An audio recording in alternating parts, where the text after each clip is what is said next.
Hello and welcome to the Giddy Carousel of Pop, the podcast that takes an old issue of the so-called pop mag smash hits and has a good nose through its pages with a guest. I'm Simon Galloway, and who's that gigolo on the street? Why, it's Gavin Hogg, of course. I thought you were going to say, who's that jiggling on the street? I mean, I do that as well, but, you know.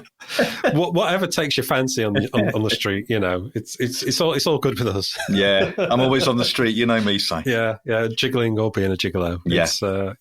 Or even juggling. Who knows? Multitasking on the street. That's what I do. There we are. That's the kind of world that we live in these days. So before we set the carousel spinning in motion, Gav, who's been dipping into their pocket and buying us a coffee? Some lovely, lovely people, Si. First up, we've got James Cook, who says, what a great guest. He was talking about Nadia, a recent rider on the carousel, and fond memories of MC Cool Dude and the Magic Turntable experience. How can we forget them? Yeah. Shame that he doesn't mention Swank, but there you go. Well, kind of everything. James says, it was worth it for Nadia's comment about Bros talking to the fans if they were Labradors. So true. Have a coffee with a shot of your choice. Thank you very much, James. Most kind of you. Also, a big thank you to Dave Bruce. Cheers, Dave. And once more, like a ride on the carousel, spinning round and round and coming into view, we've got Richard Drew again, who says a little something to keep the fire burning. I think Richard's bought us like a whole rack, well, many coffees now, isn't he? Yeah, I think he's a permanent resident on the carousel these days. Have a coffee! And then he goes around again, have a coffee! So thank you, Richard, very much appreciated. Yeah, and if you want to support us by buying us a coffee, you can do the same. It's very simple, and it can be just a one-off thing, or you can buy us as many coffees as you like, as often as you like. Just ask Richard Drew. It's up to you what you want to do. Just go to coffee.com/giddypoppod. That's ko-fi.com/giddypoppod and chuck us a few quid to help keep the carousel spinning. Indeed. And also thank you very much to everyone who's been in touch on the social medias. Money's a bit tight at the moment, as Simply Red sang, money's too tight to mention. So if you don't fancy chucking us a few quid or can't afford it, that's fine. But if you want to leave a review or tell a friend or just, generally spread the word, that would also be much, much appreciated. Yeah, your kind words go just as far, really. Yeah, although we do like a coffee as well, don't we? Well, we do like a coffee. Well, actually, I'm into Empress Grey tea at the moment. So ooh, la-di-da, I get you. Yeah, that's my tipple of choice. Yeah, all right. That's my cup of ambition for a morning. It's all this talk of Neil Tennant, isn't it? It's got you having highfalutin ideas about yourself. Oh, yeah. Got to refine those tea choices. However you want to support us, whether it's with a kind word or a few pence, then that's up to you. And also, while we're here, I should just tell all you lovely pop kids about someone that's contacted us on Twitter. If you search for Big K Challenge, what they're trying to do is get every issue of Kerrang from 1981 to 2001 signed by its cover star. And they're also doing the same for every Smash Hits issue from the 1980s. The idea is that they'll all be auctioned off at the Teenage Cancer Trust as a sort of one-off special item, which would be great. They've got loads already. I can just see going through their Twitter feed that they recently got Terry Chambers from XTC. And I know they've got Wet, Wet, Wet, Paul Weller, Debbie Harry from Blondie. But there's quite a long list of people they still need to get in touch with and get them to put their moniker on their Fizzog on the front of Smash Hits. Well, give us an idea of some of those people. I'll do that right now, Si. As I said, there's a long list, but people like Trevor Horn, David Sylvian, The Stray Cats, Depeche Mode, Soft Cell, Limahl, Eurythmics, Aztec Camera, Paul King, Ade Edmondson, Philip Schofield, Jason Donovan, Jazzy B, and many, many more. But if you would like to follow Big K Challenge, and if there's anyone that you think you might be able to help with, then do get in touch with them and see if you can do your bit to help them achieve that crazy challenge. I think it was good to have a challenge, though, that's, it'd be boring if it was easy, wouldn't it? Yeah. Yeah. So let's see what we can do here on the Giddy Carousel of Pop to help out. Yeah, and I hope Big K Challenge has got a big supply of Sharpies as well. Yeah, gonna need them. Indeed. So, Gav, what's occurring in the land of the carousel? Si, I'm glad you've asked me. The weather's starting to pick up, as I'm sure you've noticed. The nights are getting lighter, and the fair is coming to a town near you. We've set up in London, and all the Cockney types have started queuing for the carousel, demanding another spin for old time's sake. Be away with you, Murray Head. Try the coconut shy, the rubettes. Tony Hadley does the trademark fist, but in a disappointed way. Who do we see making his way to the front of the line, slapping backs and chatting to the phalanx of musicians waiting for the ride to start up? He's swapping cheeky gossip with Neneh Cherry, having a good old giggle with several Spice Girls and telling Hazel O'Connor his best jokes.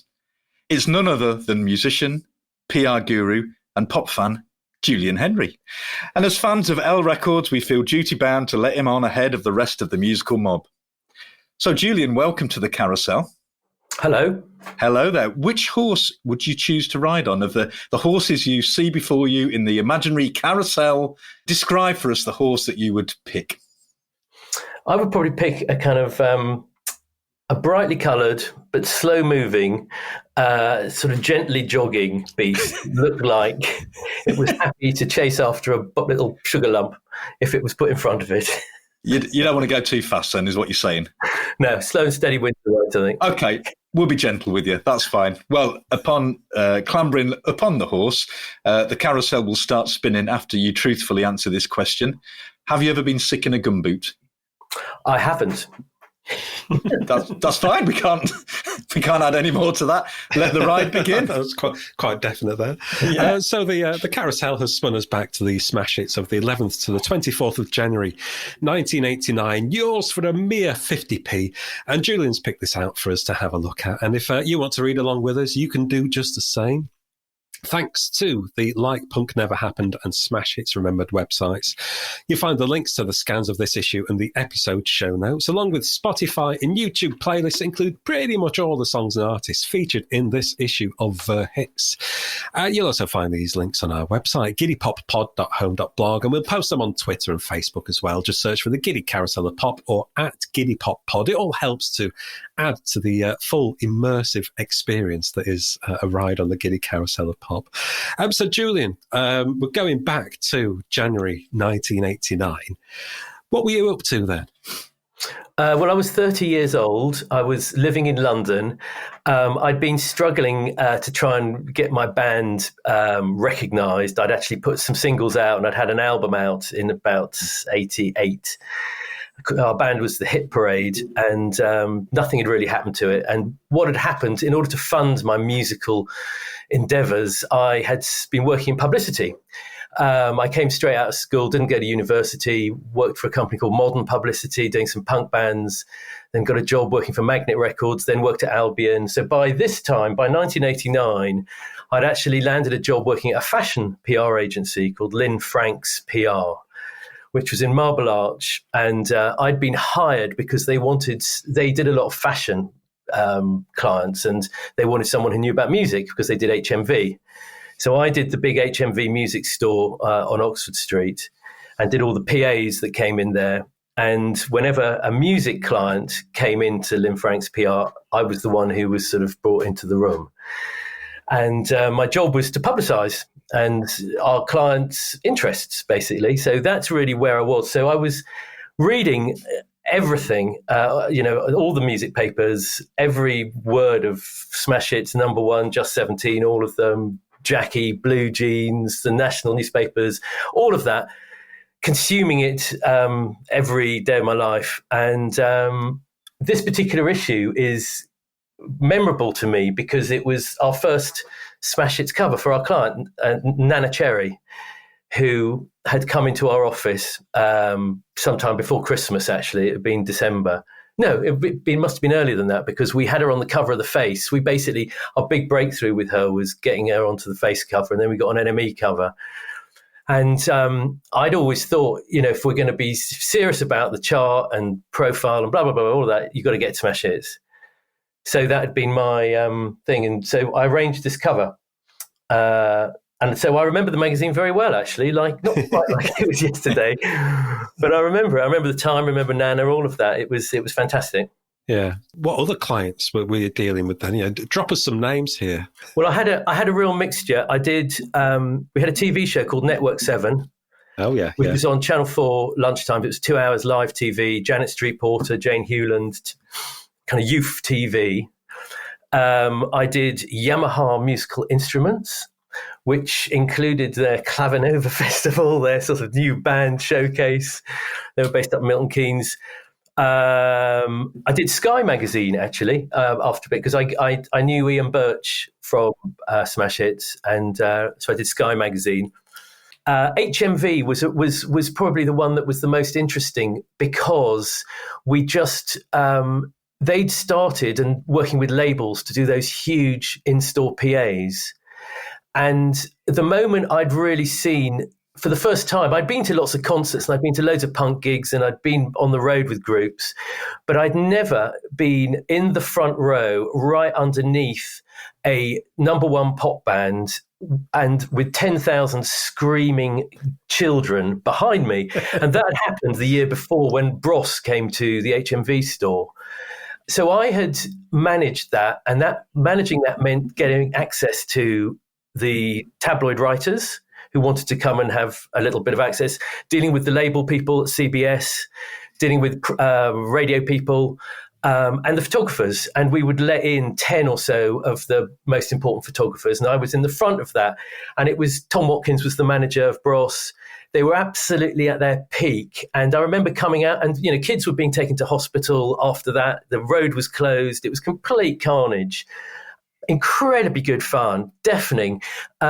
But I remember thinking, gosh, this is so exciting and so amazing. And actually, it was a different form of experience. I'd seen the Jam, the Sex Pistols, Stranglers, all these great punk groups, but the pop thing with Bros. And then shortly after that, there was Curiosity Killed the Cat came in and did the same thing. And I loved it, absolutely loved it. So I'd written to CBS to say, can we work for Bros? And there was someone called Joe Donnelly there who was the press officer who is great, did an amazing job with Bros. And they basically said, sorry, we don't want anything else. And at that time, Neneh Cherry was in and out of the office. And so she came in and I started working for her, really. So although she wasn't a pure pop thing, she definitely was heading at the pop market. And that's really what was going on at that time. So those were my clients. It was quite a broad mix: musical instrument companies, TV shows, and a record store. And how do you go about arranging the cover? I mean, I imagine it's quite a political and diplomatic dance that you have to do. Yeah. Or is it quite straightforward? I have no idea. I had an ongoing relationship with most of the writers. The editor of this issue was Barry McElhenney. And I think it was his last issue before he handed it over to Richard Lowe. And I think Richard was there as well and various others. So I would be going in and out and I'd be talking to them the whole time about, will you come to the HMV store? Will you do this thing on Network 7, blah, blah, blah, blah. And so they weren't aware of Neneh when I first went in. But the thing that put Neneh on their map was when we had the face cover and suddenly everyone could see she was who she was, really. So we'd been talking to them from memory. It probably would have been sort of November time, I guess, when we were setting up the face and the NME and telling them about her. And we went in and said we wanted to do a big feature. We'd give them the access, which was a shoot. It was the time and the place. And then they never told you if you'd get a cover or not. There'd always be this kind of cat and mouse. Well, we'll look at it as a great feature and we'll have to have our own shoot and we'll have to do this, and then there's quite a long period of negotiation and you never really knew if you got the cover until it came out. And obviously there's a lot of pressure from the manager who was her boyfriend, husband, Cameron McVeigh. There was the label, Circa Records, part of Virgin. It's like, we've got to get a cover, we've got a face cover, we've got an NME cover, we've got to get the cover of Smash Hits. So the ante kind of rises in the days leading up to when the cover appears, and you never quite know. And I remember, when you go down and see it on the newsstand, it was a fantastic feeling. It just felt like, this is my sort of golden extra time to win the NME moment. You do the Hadley fist. Yes. Exactly. Something else, flavour of the month. And just going back, before your professional involvement, being a press officer and all the music related things, so it's quite clear that you're a music obsessive. So, when did your obsession with music start? At school, I was I sort of struggled at school, didn't really fit in, wasn't into sport. and hung around the music school and was in one or two bands at school. This was a public school, a kind of middle tier public school. And then in 1976, on a kind of chance, because I was working in London, I saw the Sex Pistols play at the 100 Club. As that night, there were two bands on. There was Eddie and the Hot Rods at the Marquee, or the Sex Pistols at the 100 Club. And I remember going to stand outside the Marquee, and there was quite a lot of sort of thuggish looking blokes with leather jackets outside who I thought were quite scary. So I decided not to go to Eddie and the Hot Rods. And it was quite quiet outside the 100 Club. And I went down and saw them, and then that impressed me a lot. And then after that, I started I saw the Jam at the Red Cow, and I saw the Ramones at the Roundhouse, and the Clash at the Music Machine, all these things. And at that point, I thought, I can do this. So I then had been writing songs. I started recording my own songs. Decided from the punk kind of mentality of doing it myself. Well, first of all, I sent the tape off to everyone and their dog to try and get a record deal. No one was interested. So I did my first single myself, did my second, third, fourth, did 6 singles basically, did the sleeves myself, recorded with my friends from school. And then that kind of went quiet, and my publicity career was keeping me very busy. But at the same time, I always wanted to do this thing. I wanted to write a song that would be a hit. So I eventually put them on an album, which was called With Love from the Hit Parade. And that album weirdly has stuck around. And eventually, years after this, it took us to Japan. And we ended up doing a series of albums. And we did our last album about 3 years ago. So I've always had a kind of dual life, and the way I've done it is just by keeping building a kind of wall between the two, really. So if I'm in one world, I concentrate on that world. And if I'm in the other world, I concentrate on the other world. And that's how I've done it. But I've got to say, I have found it useful when dealing with artists and going to studios and all those things that I've done. I've found it better because I've been through that process of making records, so I can see how it works from both sides. And thinking about Smash Hits itself, I mean, when did you first encounter the magazine? When were you first aware of it?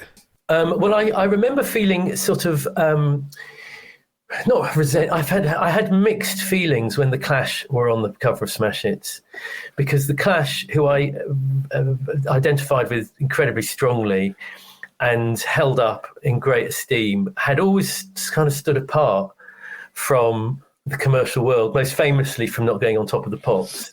And I followed not just the Clash, I've got to say the Jam and others, but when the Clash, I remember thinking, I think it was around London Calling time, they were on the cover of Smash Hits, and I remember thinking, gosh, something really odd's happening here. It's I want the Clash to be on the cover of the NME, and I certainly don't want them in the national newspapers. I definitely don't want them in the Sun or the Mirror or anywhere like that. And now they're on Smash Hits, and I remember thinking, gosh, is this sort of the beginning of the end? Is this where all these very serious, slightly grumpy, pious sort of rock bands, all one by one, sort of start to sell out? And so I mulled that for quite a bit of time. And then the next cover that troubled me was when Edwyn Collins was on the cover, because I'd followed the postcard record sequence of Orange Juice religiously, been to all their concerts, met him, and then saw him wearing makeup on the cover of Smash Hits. And I couldn't quite believe it. So, in the early days, it did sort of traumatize me a little bit, because it sort of confused me about what was happening in the world. But ultimately, I kind of learned to put that aside, because underneath it all, I always was a great pop fan, and I could see what they were going on about. And although I wouldn't call London Calling or any of those early, or maybe London Calling you would, but the early Orange Juice singles I wouldn't call pop necessarily. But so I kind of loved it from those days, really. And then I was meeting the writers, actually. I can't remember who the first, but I remember meeting all of them, and they were nice, and they you could tell their motivation was kind of good. They wanted the right things. Yeah, I think that passion and enthusiasm always comes through in Smash Hits, doesn't it? Yeah. And that's what I think that's what keeps us interested decades later, because of that. I'll tell you, have you had Kate Thornton on? I don't know if you've spoken to her or not. No, not yet, no. Okay, well, so I'll give you an example of, this is a story that's been told somewhere else, but I'm sure. But when she was editor of Smash Hits in the 90s, I took the Spice Girls in pre-Wannabe, and they didn't really want to know. Smash Hits didn't want to know because they were so fixed on their kind of, I can't remember who it was now, but there were a lot of boy bands around. And I remember Kate saying, listen, we just don't think the girl band things fly with our audience because our audience is all girls. So they're not going to, and, I can see they're really opinionated, these girls. And then later on, the girls themselves went into the office. This is, again, pre-Wannabe. And we were really struggling at press with the Spice Girls. There was only one person playing the record, and that was the box, which was like a kind of cable channel thing. And Smash Hits were basically late on the Spice Girls, and Top of the Pops, which was the competition, gobbled them up and went really big. And it was Top of the Pops magazine that gave the Spice Girls their nicknames. Peter Lorraine gave them, sporty, blah, blah, blah, blah. So Smash Hits didn't always get it right, but I think they were always, they become, I guess they were a kind of symbol of the time, really, of that 80s, 90s pop explosion. And around the time of this issue, what kind of music were you listening to? I think it was, I might be wrong here, but was it early Teenage Fan Club around about this time? I was enjoying that. But I was kind of never, and the other thing was Delicious Vinyl was around this time as well. So you had these hip hop rap people like Tone Loc, who were making fantastic. First time I'd really, really got into that sort of music. I went through a massive Delicious Vinyl stage, which was the label that put them all out. And I went to New York with Neneh. So when maybe that was Neneh who affected me with that, because I would never before that time have ever bought a pair of those vast trainers. But I did. I bought some of those Air Max, and I remember she advised me on the sort of on what to get, and she was lovely like that. So there was, the chart in those days, as was a real great melting pot of all these different genres of music. And so I skipped happily from Teenage Fan Club to Tone Loc is my memory of it, and whatever else was around, really.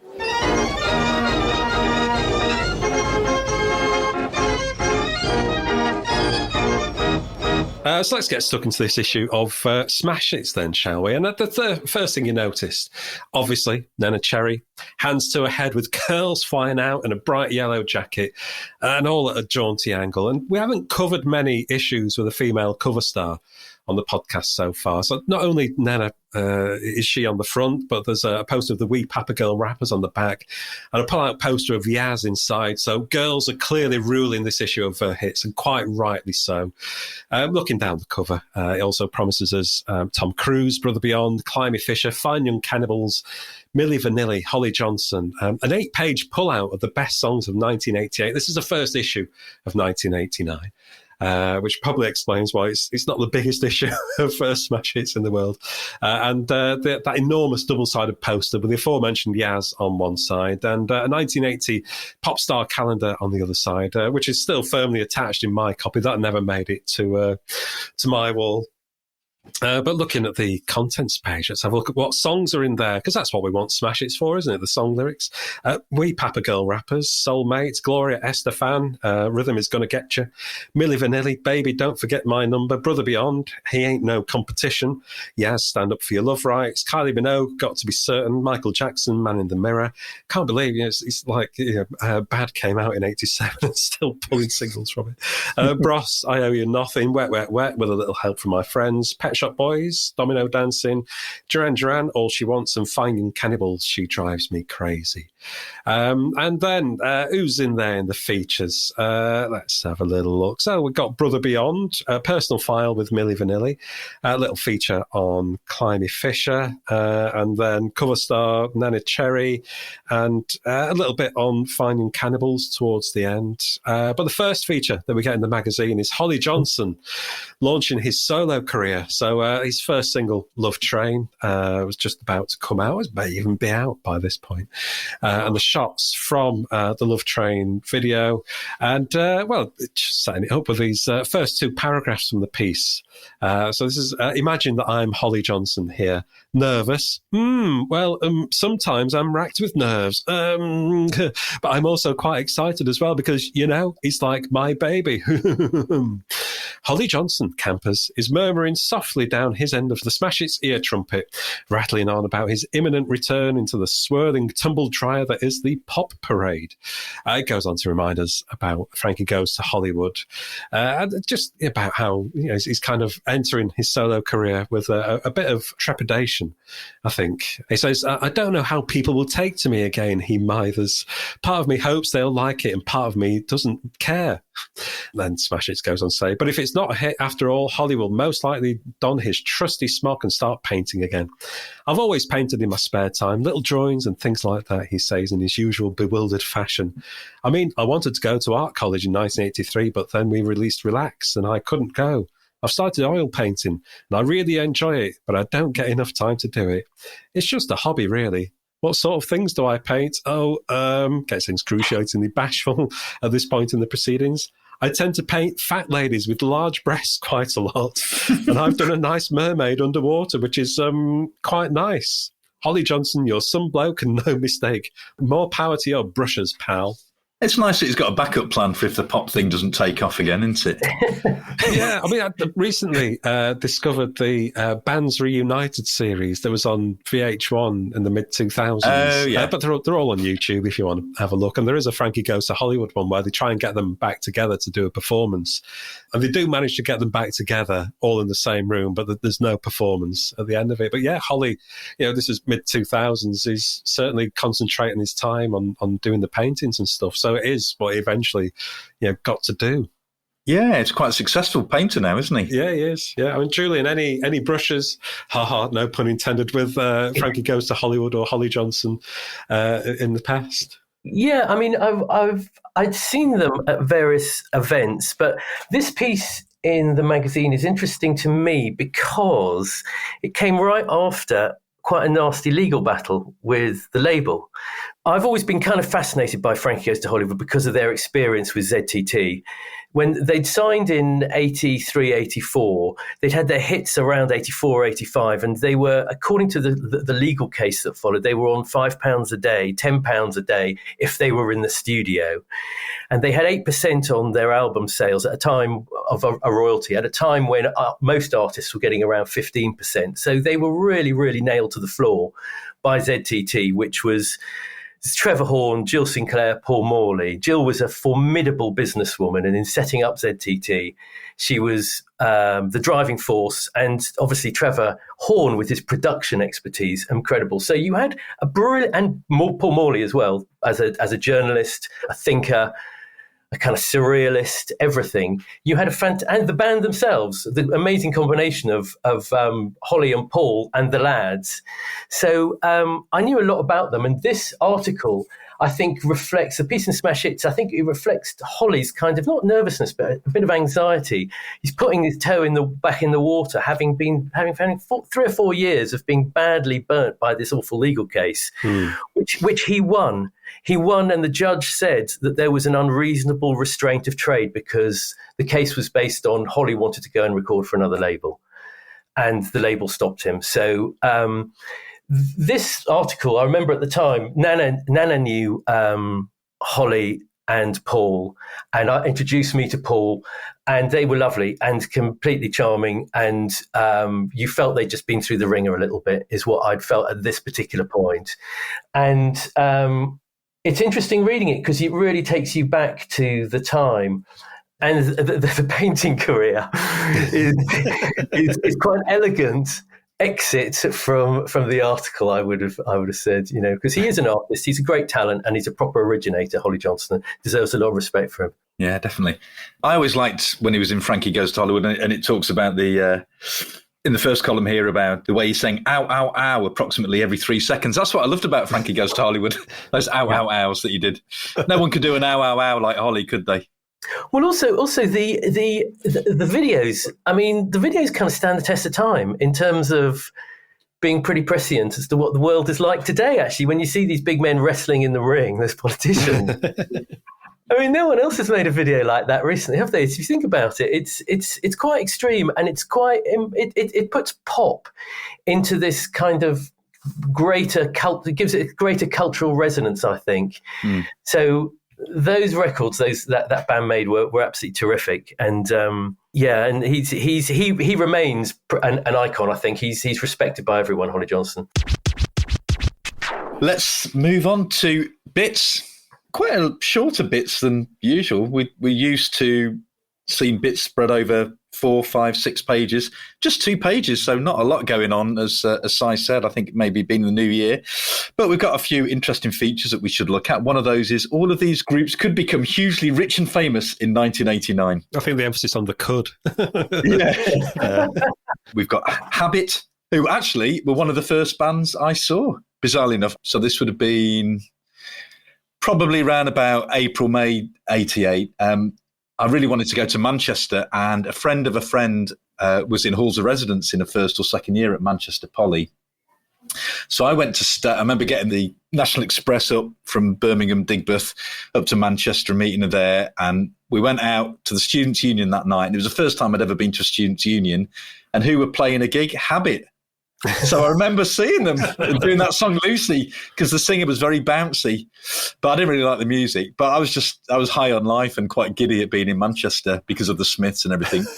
I ended up going to Teesside Poly in Middlesbrough, saying my dreams didn't work out. But yeah, I'm one of the few people that do actually remember Habit. There's Ellis, Beggs and Howard. I'm sure everyone who is a listener to the podcast will know who Beggs is, Nick Beggs. Not quite sure about Ellis and Howard, but there's Waterfront. And there's also Boy Meets Girl, Cookie Crew, and The Beloved. Boy Meets Girl wrote some songs for Whitney Houston, wrote a couple of her big tunes.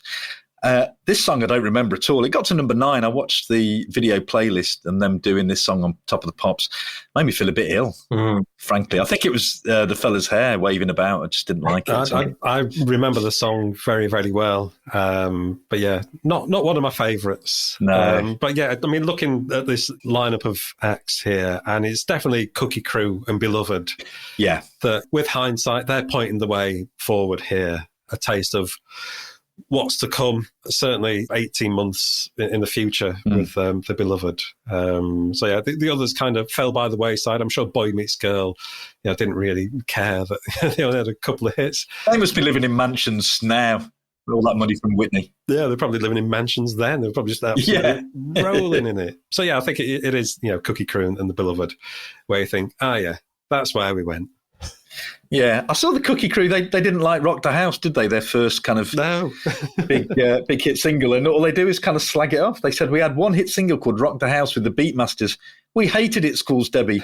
We didn't want anything to do with it. We were in the studio and the Beatmasters were in it too, and they asked us to rap over a track they'd done. It wasn't meant to be a single or anything, and then a record company decided to put it out. At least we got some money, but we thought the song was bloody awful. I just thought, it's... well, fair enough. Very honest, but I bet they don't feel like that now, though. I mean, it is a good record, I would say. Yeah, it's stood the test of time, and it was sparky. It was good. There's also a little feature on Mark Shaw from Then Jericho, back, and Barking Mad. Then Jericho have got a new single out, The Big Area. As they call it in this, a scarf-wielding epic thumper. We're back with a bloody clout, gibbers Mark Shaw, singer with the Vens. A man much taken with blithering on endlessly about the class system and hunger and passion, etc., etc. And he's talking about doing some recording in a studio. It's an old manor. He says, we're talking Henry VIII stuff here. It's called Outside Studios. And Smash Hits say he's so unhinged, he takes off all his clothes in stately homes. Mark goes on to explain, he says, what happened was we were in all these English houses and we were trying to get into an English vibe. And the clothes you wear don't feel right in the environments like that.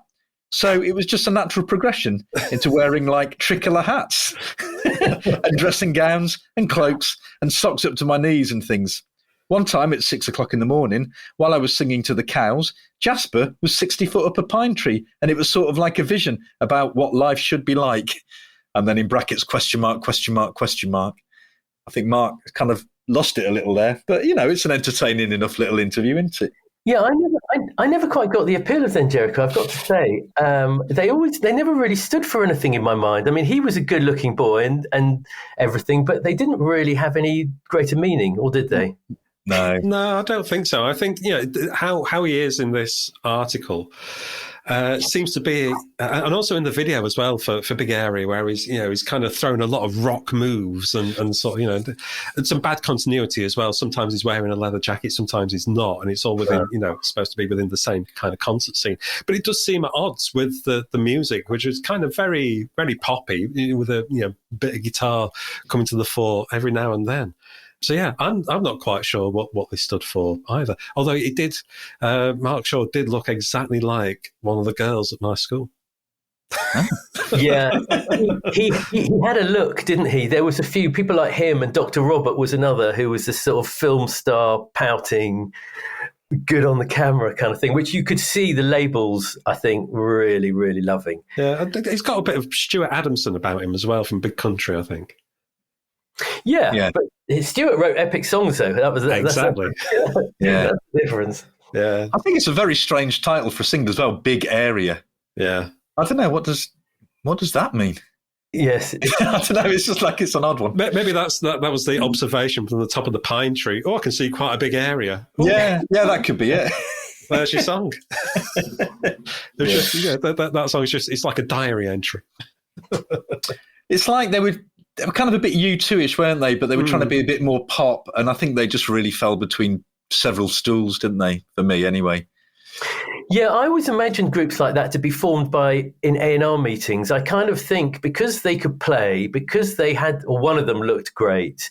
And if you're not really strong, if you don't have a real powerful raison d'etre, a label will start directing you, and a label would say, "You two are doing good business," or blah, blah, blah, whoever, Echo and the Bunnymen, you need to be a bit more like that. And I see a lot of that in groups like Jericho. I think they don't have or they didn't seem to have, to me, a musical identity.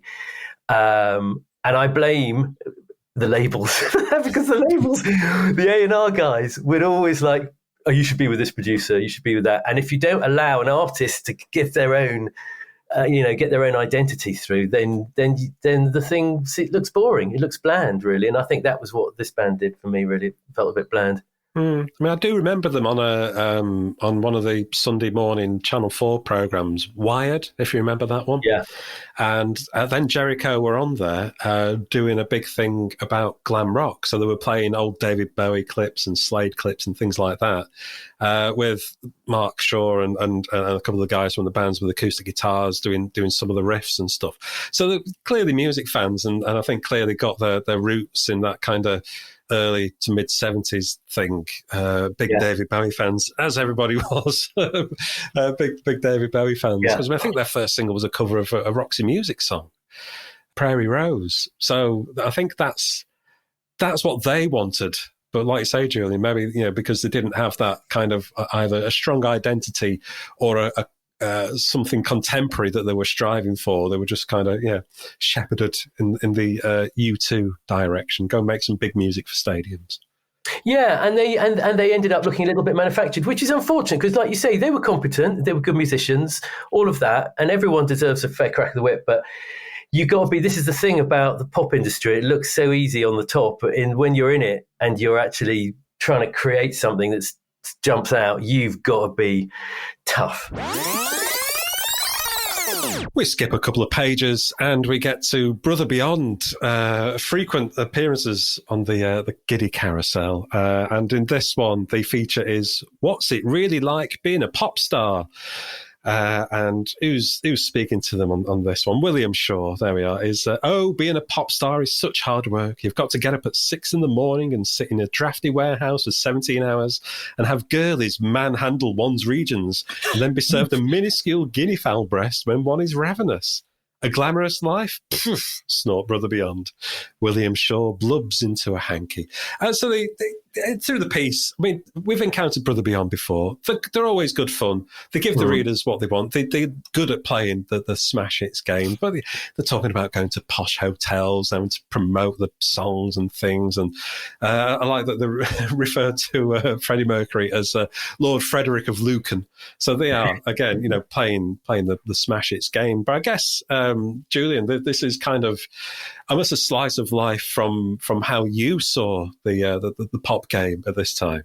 Yeah, and there's one little section of this interview which I thought was very, not funny, but kind of odd, really. And where they said, you have to go to these business meetings. And then Carl says, yes, we had the weirdest business meeting the other day.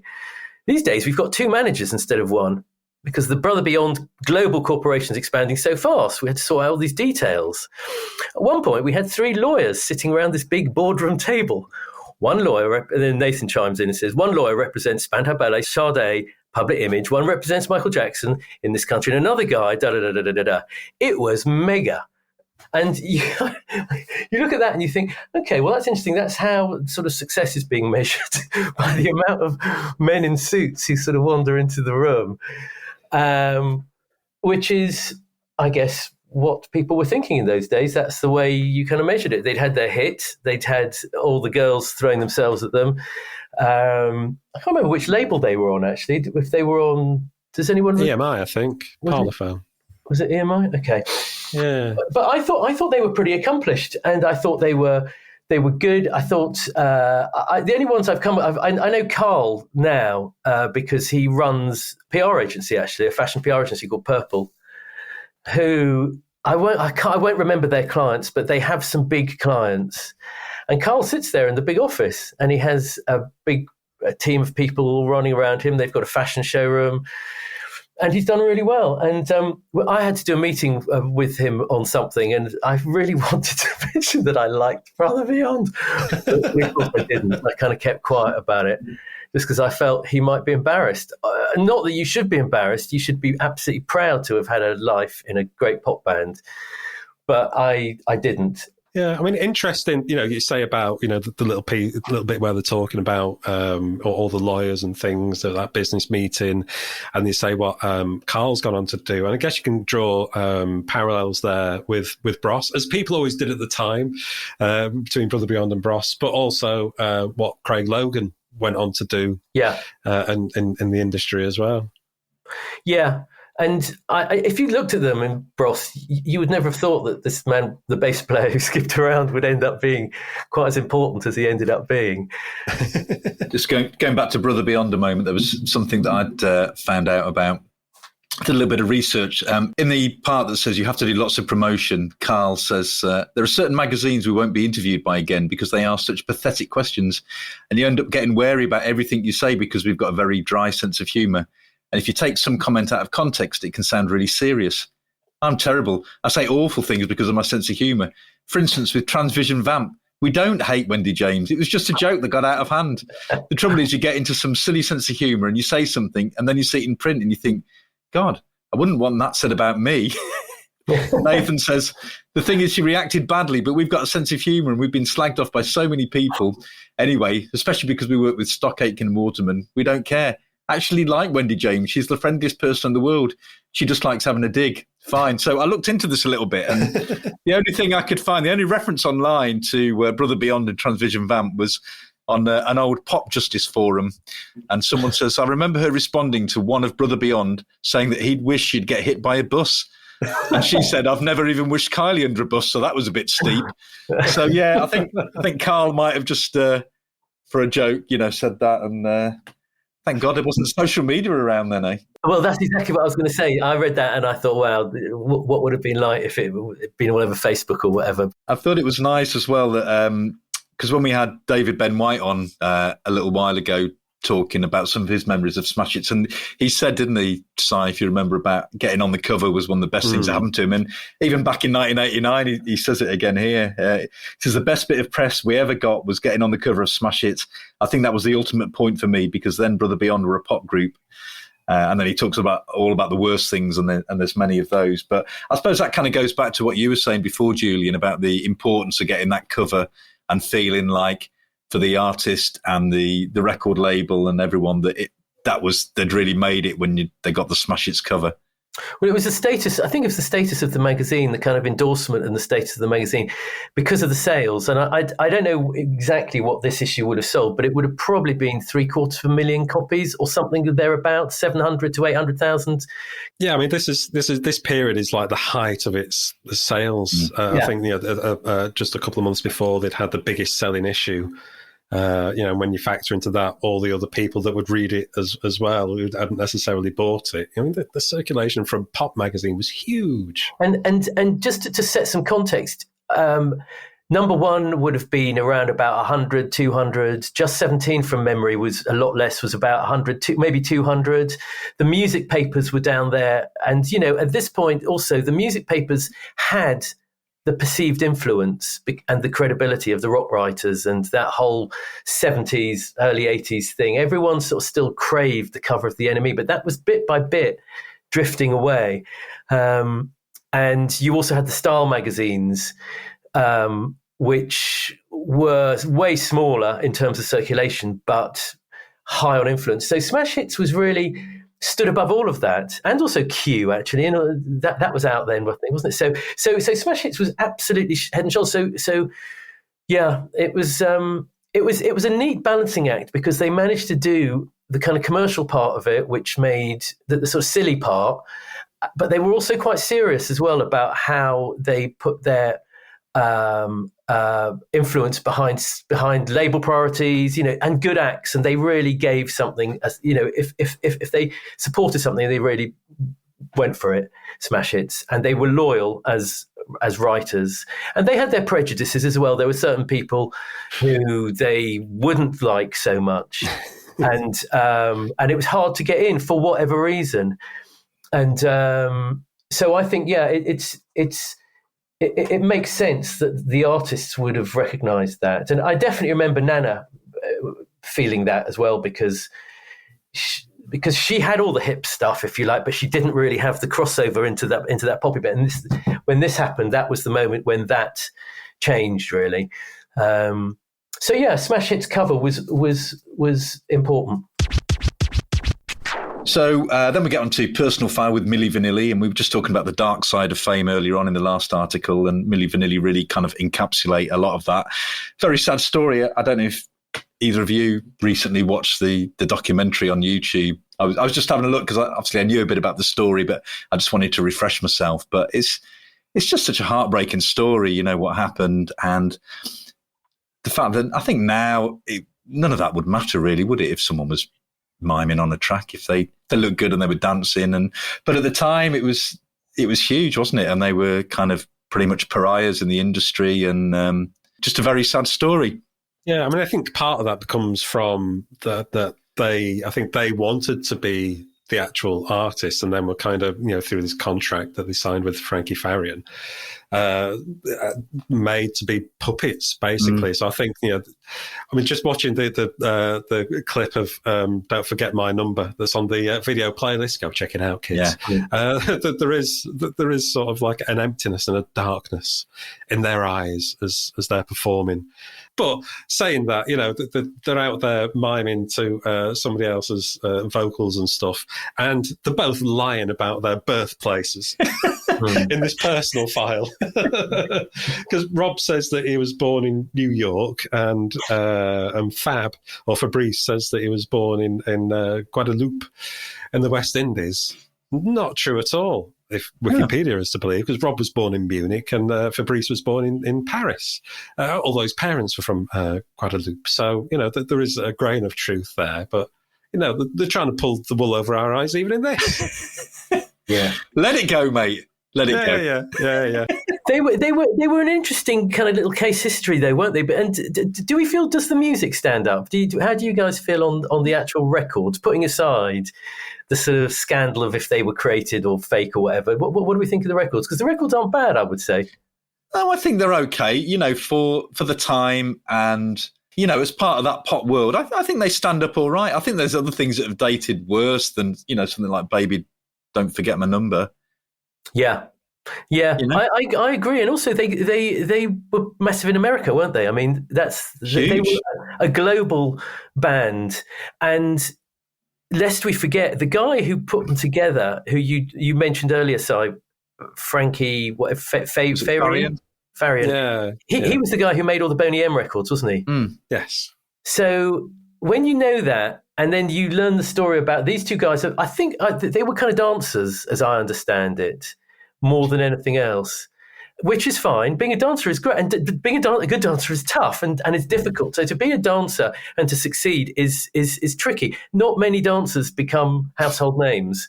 So these guys are out there doing their thing. They're working with they're whatever they're doing, miming. And then the other part to this is they're signed by a chap called Clive Davis in America through their manager, and another man called Sandy Gallen. And Clive Davis is a living kind of legend. And this is one of the ones that he, I think, now sweeps under the carpet a bit because he doesn't feel that it represents what he wants to be about. But they were powerful for a bit of time. And I guess the crescendo of their notoriety should probably be around the Grammys. What happened to they gave back, I think, their Grammy. But what was interesting, that they won the Grammy in February 1990, so a year later, they won the Grammy for Best New Artist, thereby meaning that lovely Neneh Cherry, who was nominated, didn't get a Grammy. And Soul to Soul was also nominated, and Tone Loc was also nominated. So that leaves a bit of a bad smell in the air, I've got to say. But having said that, I think the records stand up as a kind of as a symbol of the time. Really, they remind you of that era where powerful people behind the scenes in labels were able to kind of do what they wanted a little bit, and it's not all bad. I think that these guys had a lot of fun, and the records still sound okay.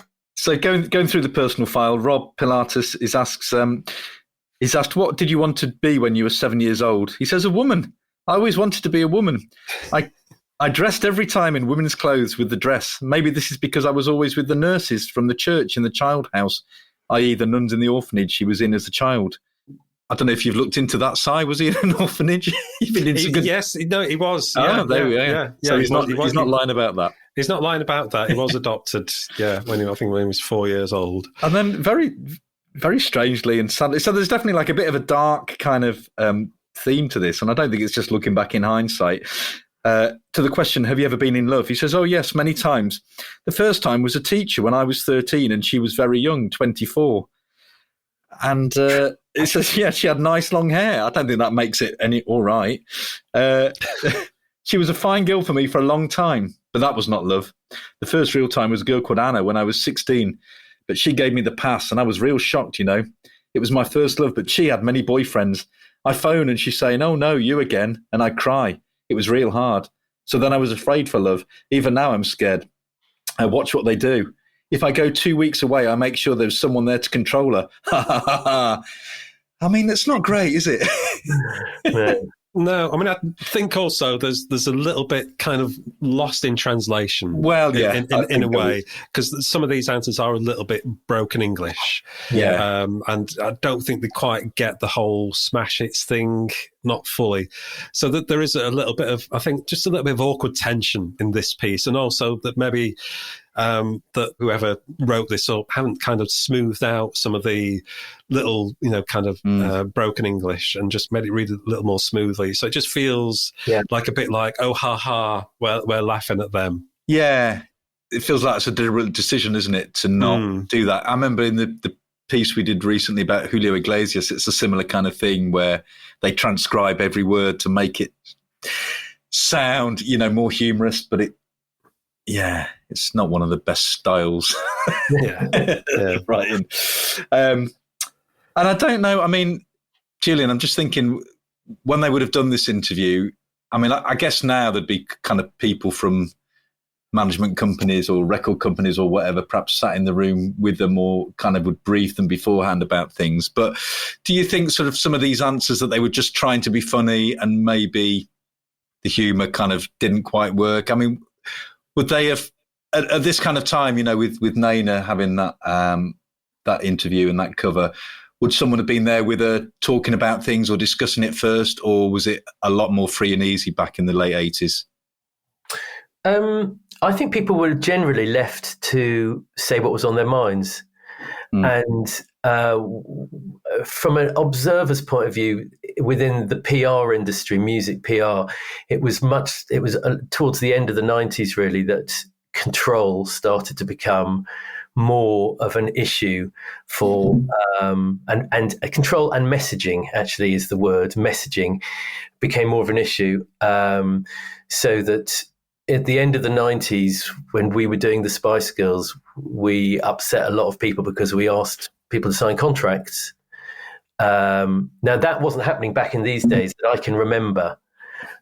You basically sit with an artist in a room, and the artist would then talk about what was on their mind and whatever the journalist would sort of prod them and poke them with. And I suspect with the Milli Vanilli piece, I think these guys are kind of on a treadmill. This will possibly have been the sort of 12th interview they've done that day. They've been drinking coffee and eating biscuits in some awful room. And there's still a huge queue of people from Japan and the Netherlands and from other places waiting to talk to them. And then they've got to get in a car and do something else. So I have every sympathy for people coming out with gibberish in these situations, because I think that's actually the reality of it. And they'd been around for a bit, hadn't they? You know, they were famous at this point. Yeah. And the global nature of their fame meant that you had multiple versions of the same interview to be done, and doing it in different languages, not different languages, but doing it with Europeans, Japanese, one after another, really disorientating. And I've seen that, and people become, as the day wears on, and you know, in those days, you would start, you'd maybe have a breakfast, you might have a shoot after that, which will be out in the street somewhere. Then you go back in and have 2 or 3 hours of interviews. Then you'd have a quick break for a sandwich lunch. Then by the time you get to sort of tea time, you are frazzled. And if what you're saying doesn't make much sense, that's why. So you mentioned the Spice Girls there, and by the time of the late 90s, people were having to sign contracts. So what do you think changed in that time, sort of from the late 80s to the mid to late 90s, for artists giving interviews and maybe, you know, becoming more wise to these things, or if there was media training involved? I mean, what did you see change in that time? Yeah, there wasn't much media training, to be honest with you. I didn't, not even, and you certainly couldn't media train the Spice Girls for sure. But I think you had a push and pull between the talent and the people who had the talent signature. So in other words, usually the label it was, but it might be a TV show. So you would have the talent or their manager wanting one thing, and then another entity, and a recognition. Actually, probably what it was a recognition of where the rights resided. Maybe what it was managers and agents were starting to realize that they'd only given the music rights to Sony. They'd only given, you know, and they started thinking about, what should we do with our photographs? Hang on, should we be giving our photographs to Sony as well? Surely they've just paid for the music. Do you know what I mean? So I think as the industry got towards the end of the 90s, I think those are the sort of thoughts. And you had the industry itself changing its spots as, you know, piracy was an issue, CD sale, the whole digital thing was coming. So I think there was a whole realignment of the industry that went on later on in the 90s. And, you know, I'll give you a kind of example. So when we would go for a label meeting with an act like a Neneh Cherry or similar, in those days, you would, if you had the whole label team in the room, you would possibly have up to 20 people who would be national press, local press, product manager, international, posters, TV. You had the whole thing, and you would spend a day setting it up. You'd go through the plot, the strategy for the release. And that's how it was then. Today, if you're setting up a record by a well-known international star, you will get 10 minutes with one bloke on a Zoom call inside a label. So in other words, the labels were sort of decimated in the period after the 90s. The whole business realigned. And I think this period of, these were the last few years really of kind of anything going at this point. So looking back at Milli Vanilli and thinking about how interviews were run in those days, it was pretty laid back, to be honest, pretty relaxed. Thank you. That was good. I was just thinking of, you know, you're talking about them being locked in the room for a long time and talking gibberish by the end. I think Fabrice suffers from that a little bit when they ask him about, do you own a goldfish? He says, I've never had much to do with the fish, but I had a cat called Moo Moo's, and she was black like a chocolate cat, and she had some white things on her. I used to have, you know that hat Davy Crockett used to wear? A raccoon. You call it a raccoon in England too. Hey, I had the raccoon in the garden, but I could not put him in a cage. Too cruel. So he went away in the night, and I never saw him again. He's a man seemingly surprised by the fact that a raccoon would flee a garden. Yeah. Very good quality gibberish, that, I would say. We turn the page, and after an advert for Holly Johnson's Love Train, we get RSVP. Want someone to write to? Send in a postcard with your name and address, plus a few words about yourself. And I think this is really a mirror of the times, looking at these people who are writing in, wanting pen pals. Gav, I don't know if there's anybody there that you would have written to or not. I wouldn't have written to anyone here. You know, sometimes on RSVP, we have a load of people that go, oh, they're interesting. To be fair, this is a bit of a boring bunch, I'm afraid. Yeah, I'll give you an example. I've pulled out 3 here. Like I say, a mirror of the times. Hiya, I'm Dawn and I'm 14. I'd like to hear from anybody who's about the same age as me, who likes Bon Jovi, Def Leppard, Whitney Houston and lots more. I also love Neighbours, naturally. And where's Dawn? She's in Dublin. And then there's Danielle. She says, yo, my name is Danielle and I'm 13. I'm looking for pen pals, male or female, between the age of 13 and 15. I love Michael Jackson, Public Enemy, Salt and Pepper, Kylie Minogue and lots more. So a bit more edge to Danielle there. And then there's Philip. He says, hi, all you folks out there. My name is Philip and I'm 10. I'd like a pen pal from anywhere in the world who's into Bros, Michael Jackson, Kylie, Jason Donovan, Kim Wilde, and Cliff Richard. That ain't no mirror of the times. No. Come on, Philip. Sort Phil. it out. Philip's in Sheffield. I wonder if he still likes Cliff Richard. I was kind of intrigued by Judith. Hi, my name's Judith, and I like listening to Michael Jackson, Def Leppard, Marillion. That's quite an odd mix, isn't it? And lots more too. I like watching EastEnders, and of course the utterly fabsome Neighbours, as kind of pretty much everyone seems to put into it.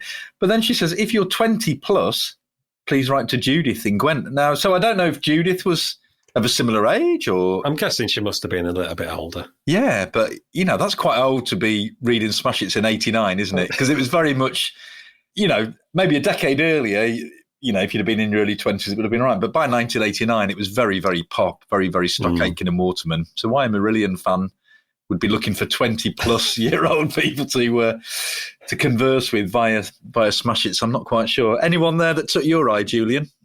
The thing that astonished me about this, which I'm sure is you chaps would have been used to this by now, but the fact that you have sort of 13-year-olds giving their home addresses imprinted in a magazine that's been read by about 1 million people, and how that was completely normal in those days. And it's quite shocking to see today, is one thing I thought. The other thought I had reading this was, knowing what I know about newspapers and magazines is sometimes, I hate to say it, but these things are made up. And I just wondered what percentage, if any of them, had been made up by the team at Smash Hits. Now, I don't know. I know they got huge post bags because I saw them, and they got sacks of postcards. So maybe none were made up. And I was looking at them thinking, are any of these fake? And actually, they all look so sort of cheerful and so sort of innocent. I don't think they are. So it's a really nice little just reflection back on the time, actually, and how sweet the world was in those days. I've never had the feeling that any of them are fake myself. I think, like you say, they had such huge readership. And, how else would you, if you lived in a small town somewhere, there might not really be any other way to kind of connect with people that were into the same music or TV shows that you were. So I think it was fulfilled a valuable public service at the time. But yeah, you're right. Even though we've been doing it quite a while now, I think me and Si are still a bit like, oh yeah, they did actually put people's addresses in here, and I know it's like the other oddity, which is somewhere else in here, is those 0800 numbers. which I can't remember. I remember those being really popular. But what did people actually do? You phone them up and you'd listen to like one of Milli Vanilli talking to you with you. What would actually happen on those numbers. You know? Yeah, that's a couple of pages further on, isn't it? Yeah, you're a silly Billy if you don't call Milli Vanilli, and there's an 0800 number, and then it says, then the number you want, have a pen and paper handy. So maybe they would give you another number. I don't know. It says big story 32. So I don't know if you had to kind of press 32 in afterwards to hear the big story from Milli Vanilli. And there was like stuff to do with Bros and Philip Hodson's advice wire. I don't know who Philip Hodson was. Ring any bells? Some sort of agony help.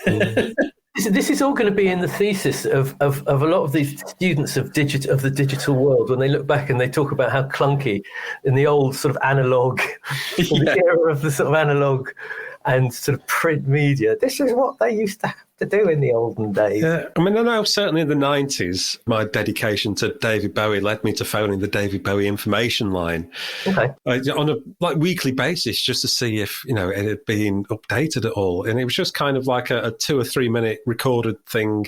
And it was run by a fan who also ran a fanzine as well. But he'd just, give whatever news there was, all the latest on Dave, whether there was a remix coming out. And then, so you listen to it and then you phone back the next week and it'd be the same one, and you phone back another week later, and then there'd be a new item on there, it'll be refreshed, so it was like a slow rolling news service, like a slow motion CFAX refresh, like but on a weekly basis. But I suppose information was an absolute currency then, wasn't it? So and I think more than that, it was like This was a time, remember, when you sort of live off of you buy the record or you buy the CD, you buy the magazine to look at the visual piece. You were thirsty, hungry for what today is called engagement, but you actually had very limited engagement with the artist, with the talent. And so these silly phone lines or writing into total strangers via a magazine, you were so desperate. This is what you'd have to do. And I think that enthusiasm and excitement for star talent exists today, but it's just way easier to get to people because they've all got Twitter feeds and stuff. But in these days, there wasn't any of that. So this is an evidence of the sort of desperation of the audience. Feed me with some of this fame that I lust after so much. I think that's what they wanted, and they wanted to share. All these kids want to do is they want to share their own experiences and talk about what they think about what the bloke from Bros was wearing on his feet or whatever it might have been. That's all it is. Yeah. I mean, you mentioned seeing the Smash Hits post bags for yourself. So what do you remember of going to the Smash Hits offices? I guess they'd still been in Carnaby Street at this point. Yeah, it was. They were in Carnaby Street and opposite where the NME had been, which I think Nick Logan had started. Let me just remember. NME was 5 to 7 Carnaby Street, and you went up in a lift. And I think Nick Logan got the space across the road, and then he got another bit of land further down towards where Cranks was, which is where the Face came out of, where they had piles and piles and boxes of magazines and blah blah blah. Anyway, but going up and down to Smash Hits was just pretty businesslike, really. People sitting at their desks. It was strange because in some of them, I'm just trying to remember, some of them getting past reception was difficult because there would be people on reception who would try and block you because you were in essence a PR person trying to put a record on someone's desk or to tell them about something. And Smash Hits was always pretty relaxed, to be honest with you. It was very snobbish. Once you got known by one or two people there, you were welcomed and it was fine. So I remember going up and down there, seeing Richard a lot and Barry and others, and just dropping off records, giving them press releases. And again, in those days, everything was very physical. So there was a lot of delivering of album mailers. And if you do this for more than 10 years, these addresses and names become embedded on your memory. Like you've been branded, like some sort of cow in the field that's been branded with a branding iron. You remember all their names and addresses. And so that's what I did for a very long period. I would wait around for people and troop up and down, give them press releases, show them the glossy photographs we'd got. And yeah, it was. I guess the only observation I'd say, Smash Hits was definitely less snooty and cool than the NME Melody Maker Sounds lot because they were just a bit more macho. I think probably macho is the word I would reckon around that time. And they were looking for kind of long hair, rock and roll stuff, and slightly scuzzy things. And Smash Hits was just a bit more clean and businesslike, professional, and probably more linked into the business of selling records, actually, in a slightly more pure way, because I was always very conscious of the labels' relationships with the glossy magazines in particular. Moving on from the phone lines and the competition winners, we get a 2-page spread on the crazy, madcap world of Climie Fisher. Miranda Sawyer takes us by the hand and leads us into Climie Fisher's world. They were kind of heading dumperwards at this point in their career. And to be honest, I find it really hard to say anything positive about Climie Fisher. They just seem like the most boring duo. I think Julian was talking earlier on about bands like then Jericho that had seemed to be made by A&R people. And I don't know if that's what happened with Climie Fisher, but that's kind of, I have that idea in my head. But, I mean, I think, that their background was as songwriters, and then, they're probably doing the demos, and it's like, oh, these are good enough to put out yourself. And so they probably just found themselves as pop stars, because it certainly looks as though, this photo of them here, trying to look all mean and tough in their leather jackets. It looks like your dad's just appeared in... That's it. I mean, they like I said, they seem like the most boring band in the world. Like their idea of kind of style and fashion is big boxy leather jackets and blue jeans with like strategically placed rips in them. Yeah, well, they've been highly stylized, haven't they, to try and look cool, and they've got the big teased hair. I mean, Rob Fisher's hair is frankly ridiculous. How that's been sort of spiked up, and also too many years out of date by that point. So I think it is two older guys. They're trying to shoehorn them into the world of pop. They just got that chance to do it. Maybe they always wanted to be pop stars, but found themselves more as backroom boys, and then they just got that chance and grabbed it, and and had their stylists following in tow as well. Yeah, I think looking at these two, I mean, in the same way as we were saying with Milli Vanilli, they were basically dancers. Actually, these two, to me, are songwriters. It's that simple, and they're missing a key element which people like Frankie had in spades, and even Brother Beyond, and that's about identity. They don't have an identity. The nearest they get to the identity is the name Climie Fisher, which is kind of weird advertising. It's like an advertising agency name, actually. Or an estate agents, isn't it? Yeah, yeah. But the corporate world of 80s pop. Yeah, it's identity is so important, and I think there's no imagination gone into their presentation at all. Not knocking them, because I think no one has got everything, but I think they are really accomplished songwriters, and they deserve respect for that. And they did pretty well, actually, I would say, given that neither of them. Well, I suppose Simon is more of a pin-up than Rob, I would say. I mean, but so I think they did okay for themselves to be honest with you, and they certainly did afterwards, didn't they? Because they wrote songs after Climie Fisher. Yeah, but a couple of leather jackets do not make a pop star. No. But this the thing of identity is so important, because it's something we've lost today with streaming, because bands generally these days, musicians, don't have identities. They don't have the kind of jagged, pronounced identities that they did in the 80s, 90s, because we had record sleeves, we had a culture of all these magazines and papers. And so I've thought more about this, and identity in pop is absolutely critical, because what you're listening to and maybe dancing to is one thing, but you need something to buy into and believe as well. And I worry with Climie Fisher that there's precious little, other than they write great songs. There is very buy into there. Yeah, I mean, there seems to be having a bit of a laugh in this piece, but you don't get any real insights into who they are, what makes them tick, or anything like that. They talk about the cleaners and the stylists, who goes out and buy the clothes. But talking about romance, it's because this is, throughout this issue of Smash Hits, I think that there seems to be a format for the pieces.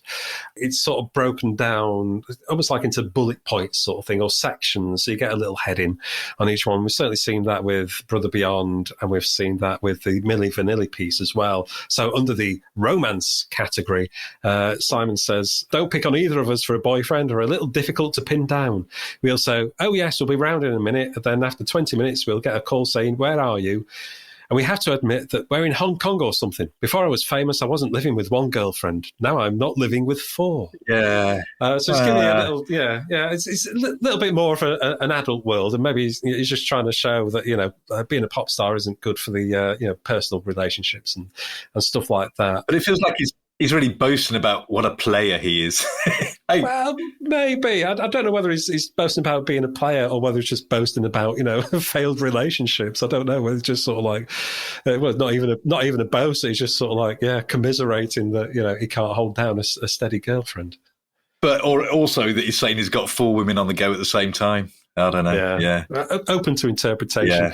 And then they ask about the future, which is the closing section of this little piece. And Rob says, I have to be serious here. Unless there is a new consciousness of environment, then it is going to be Disasterville. The problem is that the third world can't afford to worry about the environment, and the capitalist countries can't be bothered. But unless they start worrying, the planet will soon be rotten to live on very soon. So kind of quite prescient there, ahead of their time. But I mean, it was a theme that was kind of starting to emerge a little more around that time. Certainly, Greenpeace were more active, and the next year, John Lydon was singing "What Are You Going to Do When the River Runs Dry" and things like that. So it was starting to become more of a thing. So I think Rob Fisher there is well ahead of his time. Yeah, but he kind of ruins it by saying the word Disasterville, doesn't he? It's the 80s. Not a good phrase. What do you want? And then I like after that, Simon seems to kind of misunderstand a bit, because then he just kind of starts quacking on about how places like Benidorm and Thailand are really overcrowded now. It's not really what Rob was going on about, is it? It's more like just the inconvenience of being a tourist in those places. It's not what it was. Benidorm, I remember when Benidorm was all fields, and now it's, So again, not quite got it. But some people are going to love the music, and I say good luck to them. If you like Climie, then fair dues. But one thought I've got, and looking at the picture, the giveaway is always what they're doing with their hands, and both of them don't look like they know what they're doing with their hands. One's got his hands in his leather jacket pocket, the other one's got his arms folded in a very kind of not hostile, but kind of slightly awkward way. And it just says to me, and both of them look really po-faced. I don't have to try to look sort of stern like footballers or something, but Made and moody, yeah. But it doesn't. I wouldn't think it works for the audience. But there we go. Who I think would want something a bit more sort of skippy and happy and everything. But again, it looks like your dad's appeared on the page saying you've not done your homework and you've not tidied your room. Yeah, it doesn't look crazy and madcap, does it? Nope. I'm not getting crazy madcap vibes from the photo. No, I think that's the sub-editor there. Sort of like, oh God, what am I going to do with this? Yeah, definitely. Just moving on, we get to a picture of Morten Harket from Aha on the next page. And I just wanted to say, I think Smash It's really missed a trick there, because it says Morten Harket and he's holding a hat, and then underneath it says Aha. I think they should have put a T at the end of Aha. And had Morten Harket a hat. Right? That would have worked. I just wanted to throw that out there.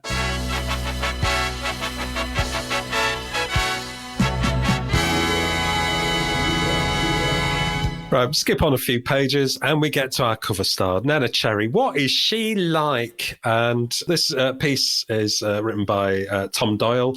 She's a new pop sensation that's sweeping the nation. Yeah, even as we speak, her corking tune Buffalo Stance is hurtling its way up the so-called hit parade. She's a good pal of Tin Simonon from Bob the Bass. Simonon? Bob the Builder. Yeah, she's got a bump in her belly because she's about to have a baby. What other amazing stories lie behind the phenomenon of the mysterious woman they call Neneh Cherry? I'm the man to find out, shrieks an excited Tom Doyle. And I think it was Tom who covered the Pasadenas in the last edition of Smash Hits that we looked at. And you get the feeling here that he's very relieved to be speaking to someone like Neneh, who's like just absolutely full of interesting stories and just things to say, because it's a piece that really kind of leaps off the page. But Julian, I think, it'd be interesting to because we've touched on how this piece would have come about, but do you remember the circumstances around it and how this happened from your point of view? I don't actually remember. I think this was done in our office, but I can't be sure, to be honest with you. I cannot remember where every piece was done, but I remember being with her when she did Top of the Pops pregnant, and I've got to say, people forget about the impact of Neneh having a bump on Top of the Pops. And that was, you kind of felt like that was, okay, this is new ground. No one had ever done that before that I'm aware of. A pregnant woman singing on Top of the Pops was absolutely great.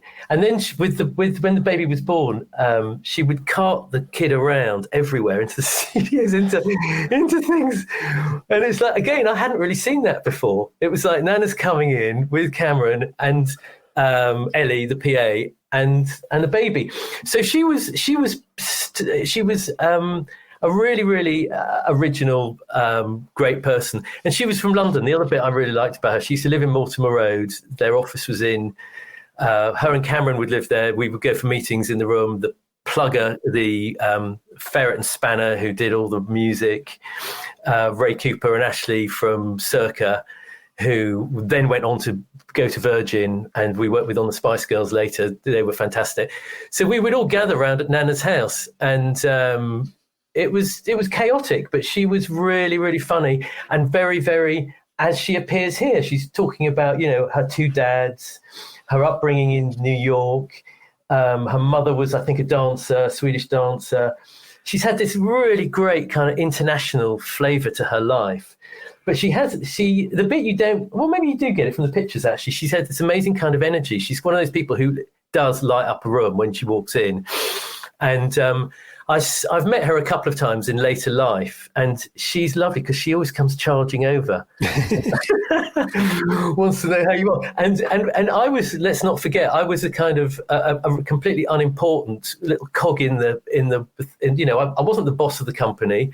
I was a kind of hardworking publicist, one of probably 30 people she had working for her at that time, and she always really made sure. Well, I don't know. She always made you feel like you were a key part of the whole thing. Put it that way. So she was good, and I think the other just reflection on her is she's married to him now, but Cameron McVeigh was her partner then. He was in a pop band called Bim in the 80s, and then in Morgan McVeigh, and he was kind of like a male model. He was a bit like someone like Nathan. I always thought very good-looking guy, clubber, really well-connected. And him and Neneh moved in these social circles, and there was a stylist called Ray Petrie who died, but invented that whole sort of buffalo look. And one of Ray Petrie's friends or charges was a man called Judy Blame, and Judy was always everywhere with Neneh. He was a tall, funny fashion guy, basically, and he was the one who would come in with these huge, great medallions and say, Neneh, this is, or the bomber jacket, or whatever it was, and there'd be this great argument about how the look came together, and Cameron would say this, and Neneh would go, I'm not doing that, it looks ridiculous. And you'd sit there, and this whole thing was pushed and pulled between these different elements, and it was really fascinating, because this was remember, Nick Cayman had come before then. There was this funny kind of West London melting pot of fashion and street, I don't know what you call it, street culture that was coming together, and Neneh really burst out of all of that. So when she appeared on Top of the Pops and appeared in this shoot, I think she did actually look different, and she felt different, and she wasn't kind of meek and mild. She was gobby and funny, and let's not forget her dad. I'm not sure if her dad's still around, but her dad was jazz royalty, Don Cherry, who and dad and mum will have been responsible for this amazing upbringing she'd had, and so she was a proper, and remains a proper kind of multicultural icon of London of that time, and the record stands up as that. And I was absolutely delighted to work for her. My thing was going into the pop press, and the other thing I remember doing, which I was really proud of, was getting Robert Sandell, who was on the Sunday Times, to do a piece, and we travelled together up to Manchester to to talk to Neneh, and Neneh completely charmed him, and the Times did this massive piece. So she was from a publicist's point of view, she was a dream to work with, because she was always upbeat and everything, and I think wanted to. You're talking about an identity, and how our friends from Climie Fisher were put left wanting a bit. You have someone like Neneh who has it in spades, really, and delivers. So I've got nothing but good memories of this piece, and Buffalo stands as a record. It's a curious record, really. It's a funny sort of mashup of lots of different things, but it's memorable. Yeah, it's one of those things, and it feels like everything coming together at once. You've got this interview, which is just great. It's just so full of humour, and it's just got a real vitality to it, and a real energy and positivity. She looks great in the pictures. You know, she's beautiful, and she's just got a really sort of strong look. And then you've got the record as well, which is amazing. So it just feels like all the planets have aligned at this point for her. And, you know, and she really kind of exploded, didn't she, around this time? And, you know, I mean, by this time in my life, I was 19, and I wasn't quite 19. I was almost, and wasn't listening to any kind of chart music at all. But even I really liked Buffalo Stance, you know, and it wasn't the kind of thing that normally stuff on Top of the Pops. By this time, I would just kind of leave it all alone. But I thought it was a great record, and it still, you know, sounds amazing today. Out of all the kind of songs in the whole magazine, this is probably still the best thing in there by a country mile. You know, it's just head and shoulders above everything else. So, and this was the setup to Man Child was the record that followed, and then this was the setup to the LP, which was Raw Like Sushi. And a very, very interesting fact is this: I remember when she told me they were describing the sleeve and talking about it, and I was like, blimey, but where do you get sushi in London? No, you can't get sushi, because you literally could not get sushi in London. And Neneh said, listen, to you, the only place you go to, there's one or two places, but the place we always go is that hotel down on Shepherd's Bush. There's a hotel on Shepherd's Bush roundabout, which used to have the only really kind of posh sushi restaurant. And I remember her saying that and thinking, oh yeah, because now you get sushi basically everywhere. But in those days, it was like, oh, sushi, no. So calling the record Raw Like Sushi was a real masterstroke. And I've actually got her photo on my wall, actually. I've just remembered. She had the Judy Blame styling. She has a million bracelets around her sleeves. She has watches around her sleeves. She has boxing gloves on. She has these big dollar signs hanging from her ears. You know, she's really fantastically well styled, and she carries it. Some people, they put ridiculous things on and they look ridiculous. Neneh puts the most bizarre things on, and she'd actually look pretty good. Yeah, she's got that attitude and charisma to always carry it off. But yeah, it is a fantastic piece where she's talking about her family. Says, I've got two dads, I suppose, one father, one stepfather, and just one mother, of course. My real father is from West Africa. When I was 15, he took me to meet my African family, which was pretty way out. I met literally hundreds of people who were related to me. They were my blood, man. Because they're Muslims, they've all got 2 or 3 wives. So you'd be standing in the marketplace and this guy would come up to you and say, hello, I'm your uncle and these are your cousins. And I'm thinking, oh no, not more. Yes, that's very funny, isn't it? So it just really does, like I say, there's a vitality to it. Really just leaps off the page, and just, a pleasure to read. No, I was just going to say the role model for women thing, I think, is really important. Just as a young woman, she... people grumble about the stereotypical representations in pop, of which pop has been bad generally. Neneh is an example of someone who is a self-made kind of force of nature. She's assembled people around her to help her do what she wanted, and she comes across as she comes across as a proper original, really. Yeah, it's almost kind of like girl power before the Spice Girls, isn't it? You know, she says, I hope that Buffalo Stance inspires kids to make up their own little raps and stuff. Get out and do it, kids. You don't have to be a great musician to make great records. You just have to have lots of good ideas. And I think, for a kid reading that, age 10, 11, 12, whatever, it must have been really liberating to hear someone like that. We were talking about Climie Fisher before, and I don't want to badmouth them, they're fine, but they came from a very kind of studied, quite a muso kind of world, of kind of crafted songwriting. And Neneh's just kind of saying, you can just go out and do it yourself and have a go and just have a bit of fun with it. And I think that's a really good message, isn't it? It's a really powerful message that she's sending out there. Yeah. Yeah, and I think she does it in a way that, as you say, would appeal to a young audience. And I think that interested her and Cameron. They didn't just want to talk to the dance music kind of niche. They definitely wanted this to be reach into every bedroom, and all creeds, colours, ages and stuff. And if you were young and you were in any way, it's the same way as Bowie used to do. Bowie would talk to outsiders. Bowie would deliberately reach out to people on the edges. And I think Neneh has it in her gift to do exactly the same. And it's not just in her song, but also in the words that she says in her interviews, which I've got to say, if you wanted to write a politically correct interview or a perfectly messaged interview today in 2022, you'd look at this interview and think she's absolutely spot on. Everything she says about, her parents, her family, the issues that we deal with today, she's bang on. So, long may Queen Neneh reign.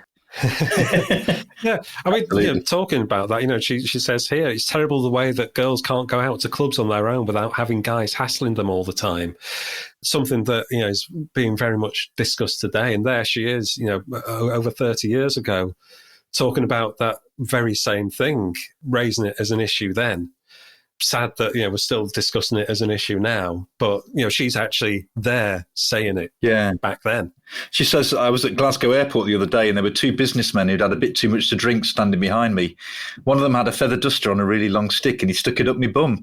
So I just turned around and cussed him off. I was so mad. They were pathetic.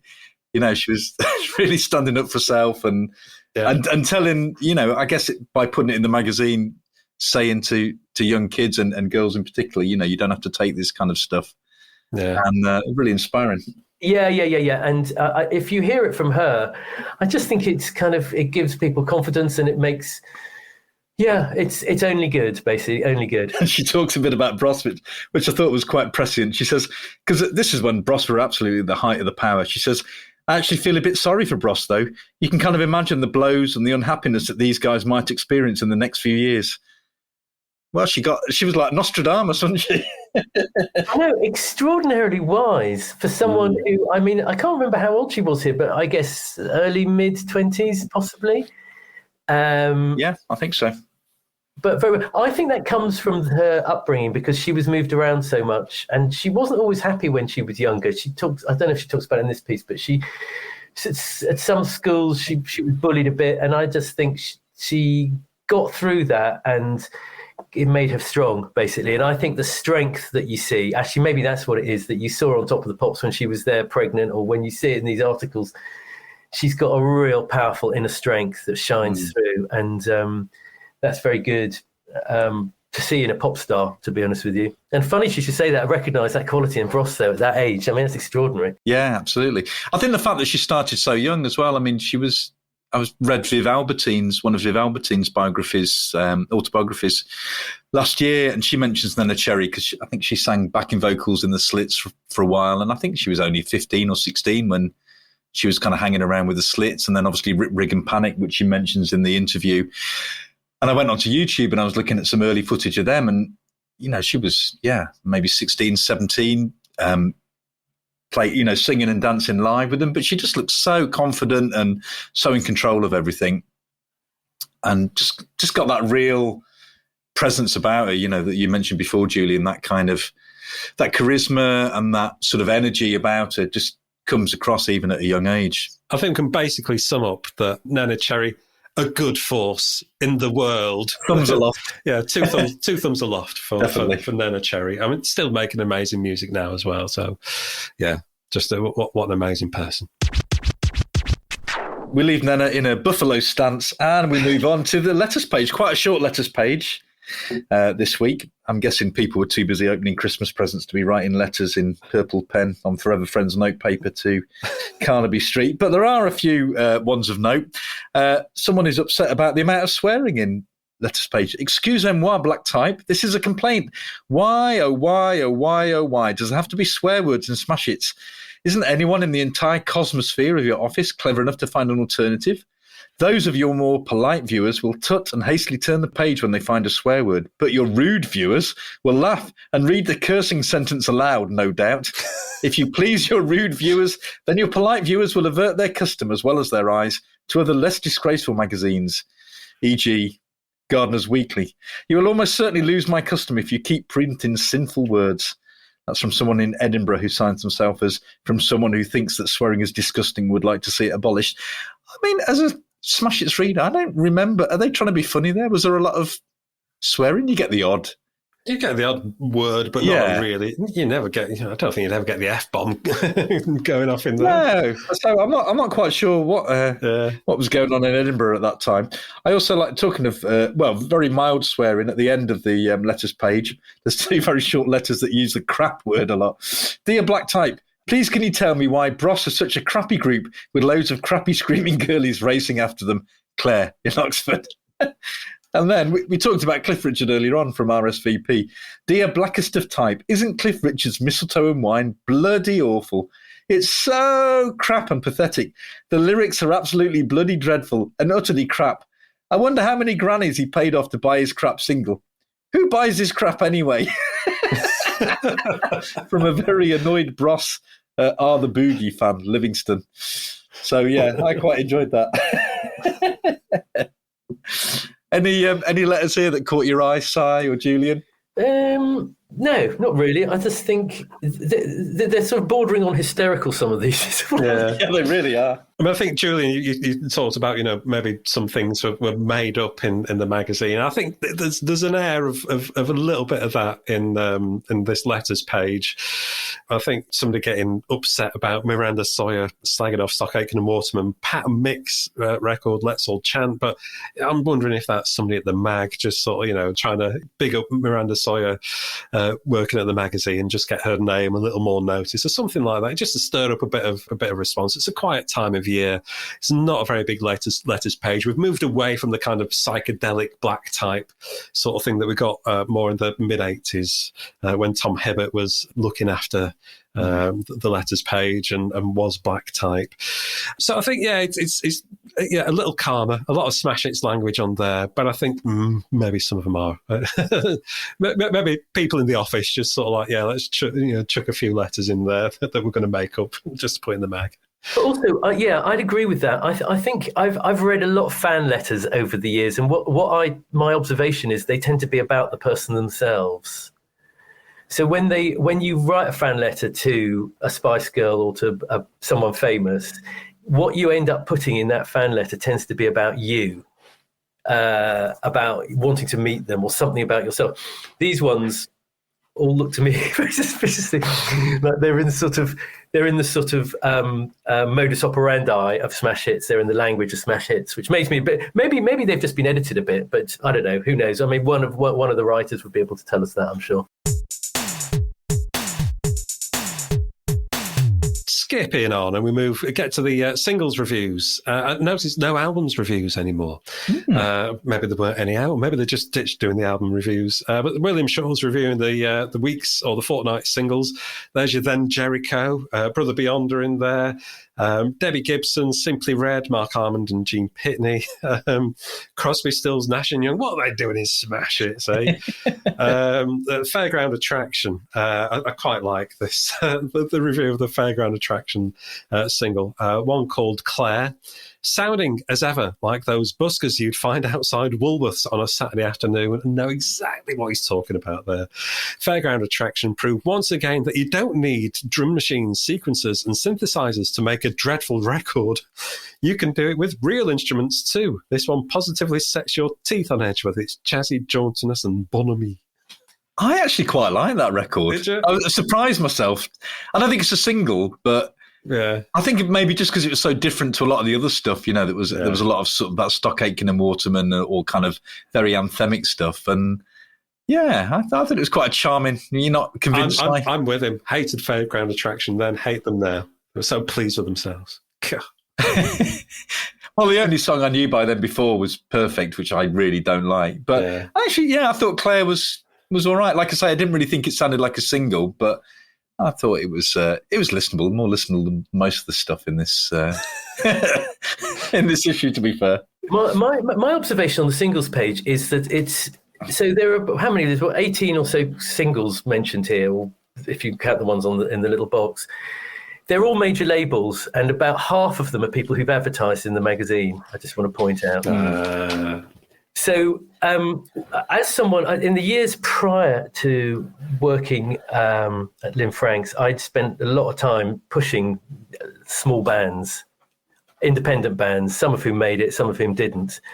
And we would be desperate to get singles reviewed. So getting an LP review or a single review could be the difference between getting a playlist or not getting a playlist. Could be a difference of hit and a miss. So this page is a very, very valuable bit of real estate from a publicist's point of view. And it used to frustrate me because they mention all the labels here, and it's all WEA, London, WEA, WEA, who, let's not forget, were the label that were best at chart hyping records. CBS. So this page is really, to me, more about the record company machinery than anything else. And I've got to say, when I didn't used to think that. When I used to read these reviews, I take it as face value, but actually it's not. It's kind of like a bit like an advert, is what I think about now, which is sad in a way, because it doesn't mean that the records are any worse, because some of these records might be pretty good, to be honest with you. But I think the publishers were managing this part of their business very, very shrewdly. At that point, they were making sure that they maximise their return. So Holly Johnson gets a review, and there's an advert somewhere else, and there's the feature, feature as well. So there we go. And for what you see here, there's a big chunk. I think from memory, I remember Music Week would sometimes have 100, 150 singles released in a week. Now, this comes out every 2 weeks, this magazine. So there are probably 300 singles released. So they're actually focusing on a very small number. Not that I'm bitter or anything after all these years.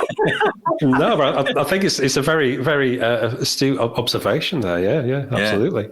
Well, one of the publishers, EMAP will know, I've sat in publishing meetings, and I've been horrified by some of the things that I've heard publishers say, and you suddenly realise how carefully these frothy and fun magazines, how difficult it is to put them together, actually, and how hard it was to make smash hits the success that it was. And all these pages that we're kind of micro-analysing now, like RSVP and letters and singles, were absolutely critical to them. And I think they were really carefully thought over and everything. So that's what that page reminded me of. And I thought it was interesting, just going on to the following page, they started doing film, which they never used to do film. You said they dropped LPs, but they decided to do film. That's a sort of an interesting move, because maybe it was just Tom Cruise, but did they do film a lot, Smacker? It was something that started to appear more in the 80s, and it would largely be more video reviews, and then it sort of moved on to film. And I certainly think by the time you get into the 90s, film and TV plays a bigger part of smash hits, Beverly Hills 90210 or Tom Cruise. And I think really the change there, well, the young ones were on the cover of Smash Hits in 84. But Neighbours, I think, was a big part of that. And when you look at the RSVP page, so many kids mentioning Neighbours, EastEnders, some of the comedy shows that were on at the time. So it was, becoming a bigger part of what we know as pop culture. And I certainly think with that crossover, Kylie and Jason becoming pop stars, and the EastEnders having some of their actors in the charts as well. It kind of, sort of forced Smash Hits to start including these things. Yeah. And Sky, and also, I mean, those magazines like The Face and Sky had shown a way of doing it where they certainly went after the big Hollywood film stars who looked like pop stars, actually. Some of those kind of River Phoenix and that kind of school of talent did, I suppose, look like pop stars. But the Tom Cruise piece is sort of interesting because this is to promote Cocktail. I don't know if either of you have seen Cocktail. Have you seen it? It's the bartender movie. No, I don't think I've ever seen it still. Wasn't very good, but it's him juggling. But you do get, if you read the interview, you do get a sense of another part to Tom Cruise, which we know more about now than we did then, and that is that his nature as a control freak. Because even in this interview, this sort of jolly interview, Lola Borg says several times about how she's only got 15 minutes, and there's a PR bloke sort of peering over her shoulder the whole time, and no, you can't talk about that. And I wondered, I haven't done my diligence on Tom Cruise, but he was famous later on in his life for his connection with the Scientologists, and you wonder if he'd been part of that machinery when this interview took place or not. I don't know if, but it looks like that might be hovering behind the scenes somewhere. I think you're probably right. In terms of the singles, what would you two have made single of the fortnight out of those? Anything that you really liked? I've got to say, I loved Jezebel by Shakin' Stevens. Do you listen to it? It's a bit moody. It's brilliant. I would never have thought that Shaky, would make my personal kind of single of the fortnight in a review. But Jezebel is brilliant. It sounds like the Cramps mixed with the theme of Peter Gunn. It's absolutely wonderful, honestly. Yeah, it's. I sort of wanted to like Nick Haywood, but I ended up liking Mark Almond and Gene Pitney, I think, out of this lot. That's good.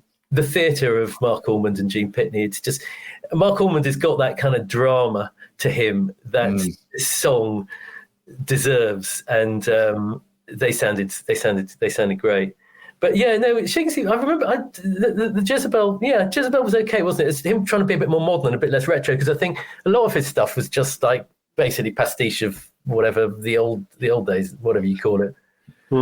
I think it's interesting as well that you get a little box out here of also released this fortnight, and just a list of singles. And tucked away in there, you've got Cuddly Toy by Roachford. That would have probably been my single of the fortnight then. Yeah. Yeah, this was their way of scooping things up and saying, we did include you. Well, you're going to get a single review, but actually it's just sort of 3 words. Yeah. Lurking at the bottom there, hue and cry, looking for Linda. Did they ever find her? Who knows? So after skipping through a few adverts and bits and bobs, we get to Blimey, which I think in old money would have been Get Smart. Yeah, it's kind of Get Smart with a bit of what would have been in Bits as well. Yeah, it's a bit of a Get Smart bitsy blitz stuff. And it's, again, like a lot of other things in this issue, it's quite short, and you feel like they were really trying to, if not exactly scraping a barrel, then, I don't know, sanding down a Tupperware. That's a good analogy. That'll do. I know what you mean. I think. Yeah. We find out that out of the Pet Shop Boys, someone called Neil Tennant Socks asks us, could you enlighten me on how many A and O levels the Pet Shop Boys got at school and in what subjects? And we find out that actually it's Chris Lowe who's the more academically able of the Pet Shop Boys. That surprised me. Neil Tennant scored 6 O levels, French, maths, history, English language, English literature and economics, and 2 A levels, history and English literature, and a BA honours degree in history. What's more, Chris Lowe got 8 O levels. I won't go through the whole list.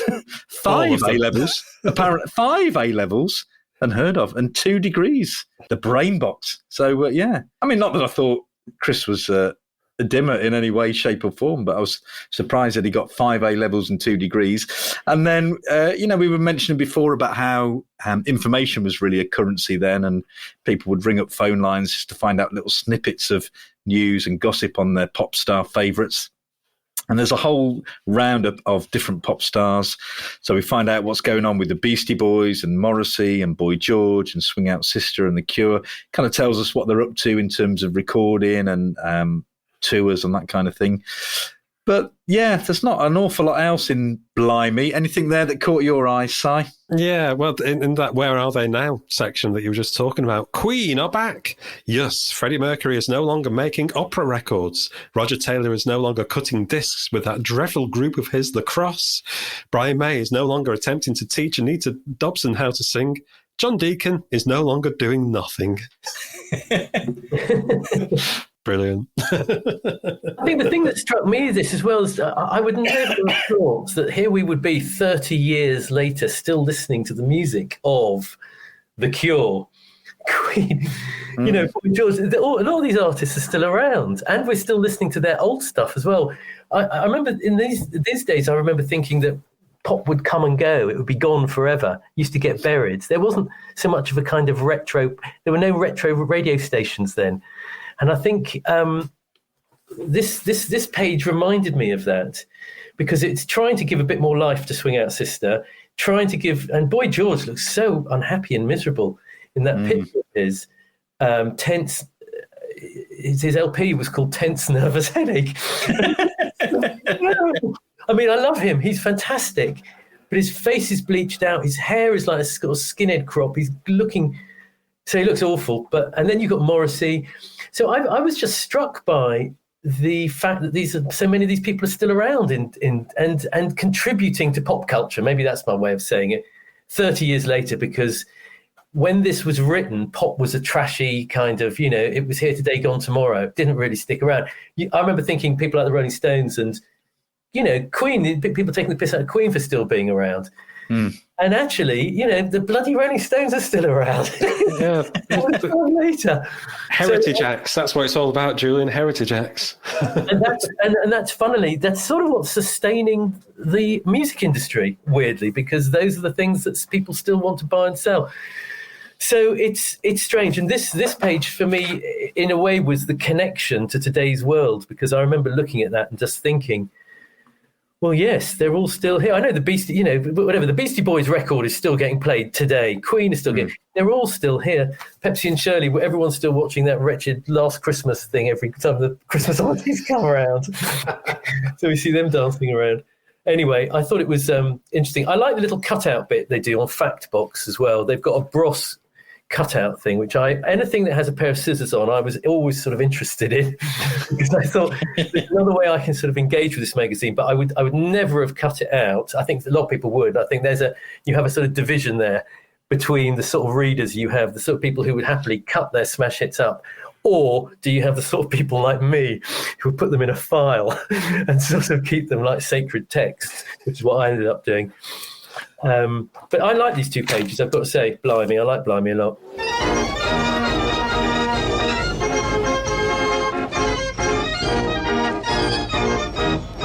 Well, we've just about reached the end of the magazine. A little piece on the Fine Young Cannibals with the lyrics for She Drives Me Crazy. We Papa Girl rappers on the back. And that does indeed bring us to a close on this mag. So, Julian, any final thoughts on looking back at this kind of slice of pop history from 1989 and kind of, what Smash Hits means to you professionally, personally? I'll tell you, I'm surprised that it's not still a brand that counts for something, because, the face has come. I'm not saying a brand as a magazine, but brands today still count for things, and retro brands. And Smash Hits had such a clear identity. It touched, a million people every 2 weeks were reading it. It was amazingly powerful. So when a brand like Smash Hits just disappears, I'm kind of flummoxed. It's the same as, when they took Top of the Pops off, I kind of still feel, well, Top of the Pops should still exist. These things, there's a hunger. There's too much familiarity with Smash Hits for it to just go away. So I'm astonished that someone from the industry hasn't made more of that. And when I say the industry, I mean today's industry, let's not forget, is Apple Music, Spotify, all those people who are desperate for credibility, heritage, meaning. I'm sure there are little Smash Hits playlists here and there, but there is no Smash Hits brand today, and that's kind of sad in a way. Well, unless you're going to tell me there is, after having said all that. Is there a Smash Hits brand? There's not some sort of cool little Smash Hits nightclub? I know on the Bauer-owned Greatest Hits Radio, which Bauer Radio was formerly EMAP, owners of Smash Hits, there is a Smash Hits chart show with Mark Goodyear on a Sunday afternoon. Which is kind of like a pick of the pops style retro chart thing. So it kind of exists as a sort of like a retro heritage brand, just for the name of a radio show. I think more than anything, there's nothing that acts as Smash Hits for contemporary pop. at all. I mean, I guess I'm not willing that, or I'm not desperate for it, but I'm just sort of vaguely surprised, given the world we live in, and the way that everything from the last 30 years of the last century, from the sort of 70s onwards, has been sucked up and repackaged and represented to us. I'm sort of surprised that it hasn't happened to Smash Hits. But having said that, the testimony to this magazine, I think, is actually, it's the music, but secondly, it's the writers who, a lot of whom went on to do fantastic things in terms of writing books or becoming commentators, or, the people who work for Smash Hits were by and large really, really talented and good, and they're still out there doing other things. So if you look down the masthead and see some of those names, you just think, it was obviously a pretty powerful place. And looking at the magazines, it's been great. I've really, really enjoyed it, and it's like going back in a time machine, basically, which I love.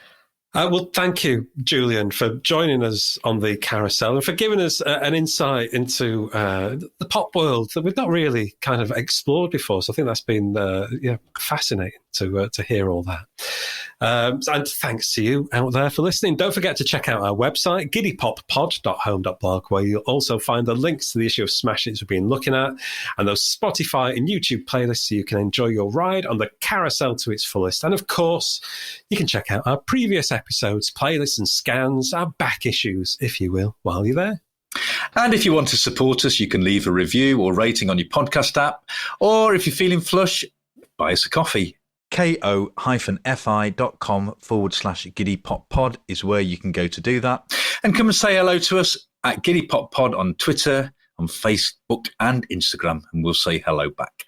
We will indeed. So thanks once again for listening, and we'll see you next time on the Giddy Carousel of Pop. Bye! Bye!